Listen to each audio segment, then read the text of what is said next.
നിങ്ങൾ പണ്ട് കേട്ട കഥകളുടെ കുറച്ച് മാറ്റങ്ങൾ വന്ന പുതിയ വേർഷൻ ഒന്ന് കേട്ടാലോ? പഴയ കഥ തന്നെ. ആമ, മുയൽ, ഓട്ട മത്സരം. ഞങ്ങളുടെ പിതാമഹന്മാർ ചെയ്ത എന്തോ ഒരു തെറ്റ് കാരണം ഇത്രയും തലമുറകളിലൂടെ ഞങ്ങൾ ആ പഴി കേട്ടുകൊണ്ടിരിക്കുക എന്ന് പറഞ്ഞുകൊണ്ട് ന്യൂ ജനറേഷൻ മുയലുകൾ ആമകൾ ചെന്ന് കാണുകയാണ്. നമുക്ക് വീണ്ടും ആ മത്സരം നടത്തിയാലോ? ആമ ആദ്യം അത് സമ്മതിക്കണില്ല കേട്ടോ. കാരണം നിങ്ങൾക്ക് വർഷങ്ങളായി കിട്ടിയിട്ടുള്ള ആ ഒരു അഭിമാന നേട്ടത്തിന് ഇനി ഞങ്ങളായിട്ട് ഒരു മാറ്റം വരുത്തണോ? കുറേ നിർബന്ധങ്ങൾക്ക് വഴങ്ങിയപ്പോൾ അവസാനം ആമ സമ്മതിച്ചു. എന്നാൽ നമുക്ക് ഓട്ട മത്സരം വയ്ക്കാം. കാട്ടിലുള്ള എല്ലാ പക്ഷി മൃഗാദികളെയും കൂട്ടി വെച്ചുകൊണ്ട് ആ ഓട്ട മത്സരം തുടങ്ങുന്നു. ആ ദിവസം അതിൻ്റെ ഡെസ്റ്റിനേഷൻ പോയിന്റ് നിശ്ചയിക്കുമ്പോൾ മുയൽ ആദ്യം പറയുന്നുണ്ട്, ഈ കാണുന്ന ആ ഒരു മരം വരെ നമുക്ക് ഓടിയാൽ പോരെ. അപ്പോൾ ആമ പറയുന്നുണ്ട്, എന്തായാലും പോകണമല്ലോ, നിങ്ങൾ എന്തായാലും ജയിക്കുമെന്ന് നിങ്ങൾക്കും അറിയാലോ, എന്നാൽ കുറച്ച് ദൂരം കൂടുതലായിക്കോട്ടെ. അങ്ങനെ ആമ കുറേ ദൂരത്തുള്ള ഒരു മരം ഇങ്ങനെ ചൂണ്ടിക്കാണിക്കുന്നുണ്ട്. മുയലിന് അതൊന്നും പ്രശ്നമല്ല. മുയലിന് വളരെ ആത്മവിശ്വാസമാണ്. ആത്മവിശ്വാസമാണോ അമിത ആത്മവിശ്വാസമാണോ എന്നറിയില്ല. സമ്മതിച്ചു കൊടുക്കുന്നുണ്ട്. മത്സരം തുടങ്ങി. മുയൽ സ്വാഭാവികമായിട്ടും വളരെ സ്പീഡിൽ ഓടാൻ തുടങ്ങി. വളരെ മെല്ലെ മെല്ലെ മെല്ലെ കഠിനാധ്വാനത്തോടു കൂടി ആത്മവിശ്വാസം ചോരാതെ ആമയും നടക്കുന്നുണ്ട്. ഒരു ഘട്ടത്തിലെത്തിയപ്പോൾ മുയലവിടെ നിന്നു. നോക്കുമ്പോൾ ഒരു പുഴ അതിന് മുന്നിലൂടെ ഒഴുകുന്നുണ്ട്.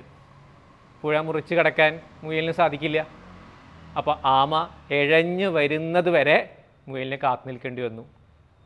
മുയൽ കാണുകെ ആമ ആ പുഴയിലേക്ക് ഇറങ്ങി മെല്ലെ മെല്ലെ മെല്ലെ മെല്ലെ മെല്ലെ ചെറിയ ചുവടുകൾ വെച്ച് ആ ഡെസ്റ്റിനേഷൻ പോയിന്റിലെ മരത്തിൽ തൊട്ട് തിരിച്ചു വന്ന് വിജയാരവം ആഘോഷിക്കുന്നത് വരെ മുയൽ നോക്കി നിൽക്കേണ്ടി വരികയാണ് ചെയ്യുന്നത്.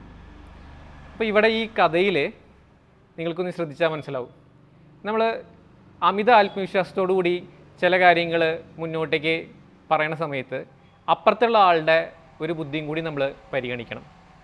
ആമയുടെ ഭാഗത്താണെങ്കിൽ പരാജയങ്ങൾ നേടുമെന്ന് തനിക്ക് തോന്നിയെങ്കിലും ചെറിയ തോതിൽ ബുദ്ധി ഉപയോഗിച്ച് ആത്മവിശ്വാസം തകരാതെ മുന്നോട്ടേക്ക് പോകുന്നത് നമുക്കിവിടെ കാണാം. അപ്പോൾ ജീവിതത്തിൽ ഇങ്ങനെ പല പ്രശ്നങ്ങളും നമ്മൾ നേരിടുന്ന സമയത്ത് നമ്മൾ എങ്ങനെയും തോൽക്കുമെന്ന വിശ്വാസത്തോട് മുന്നോട്ട് പോകാണ്ട് അതിലെന്തെങ്കിലും ഒരു പോസിറ്റീവ് കണ്ടെത്താൻ നമ്മളെ കൊണ്ട് സാധിക്കും. അത്തരം പോസിറ്റീവുകൾ നമ്മൾ സൂക്ഷിക്കുക. നിങ്ങൾ തന്നെ മുയലുകൾ ഉണ്ടാവും, നിങ്ങൾ തന്നെ ആമകൾ ഉണ്ടാവും. ആത്മവിശ്വാസം ഒരു കംഫർട്ട് സോൺ പോലെയാണ്. അത് അമിതമായി പോവും. അപ്പോൾ പിന്നെ നമുക്ക് അതിൽ നിന്ന് മുന്നോട്ടേക്ക് പോകാൻ സാധിക്കില്ല. ചില പരാജയങ്ങൾ നേരിടേണ്ടി വരും. ഇനിയുള്ള ജീവിതത്തിൻ്റെ ഓട്ടത്തിൽ നിങ്ങൾ ആമകളാവണോ മുയലുകളാവണോ എന്ന് തീരുമാനിക്കൂ. ഈ കഥയുടെ ഒരു എക്സ്റ്റെൻഡഡ് വേർഷൻ കൂടി ഉണ്ട്. എന്താണെന്ന് ചോദിച്ചാലേ, എന്തായാലും ഇവരെല്ലാവരും ഒത്തുകൂടി നിൽക്കെ മുയലും ആമയും കൂടിയിട്ട് ഒരു തീരുമാനത്തിലെത്തുന്നു. ഒരു വട്ടം കൂടി ഈ മത്സരം വെച്ചാലോ എന്ന് ചോദിക്കുകയാണ്. ഈ കാണികൾക്ക് അത് വീണ്ടും ഒരു അരസികത്വം കൊടുക്കുന്നുണ്ടെങ്കിലും അവർ സമ്മതിച്ചു. ഈ പ്രാവശ്യം എന്താ ചെയ്യണമെന്ന് വെച്ച് കഴിഞ്ഞാൽ മുയലിൻ്റെ പുറകിലെ ആമ ഇങ്ങനെ മുന്നോട്ടേക്ക് നീങ്ങുകയാണ്.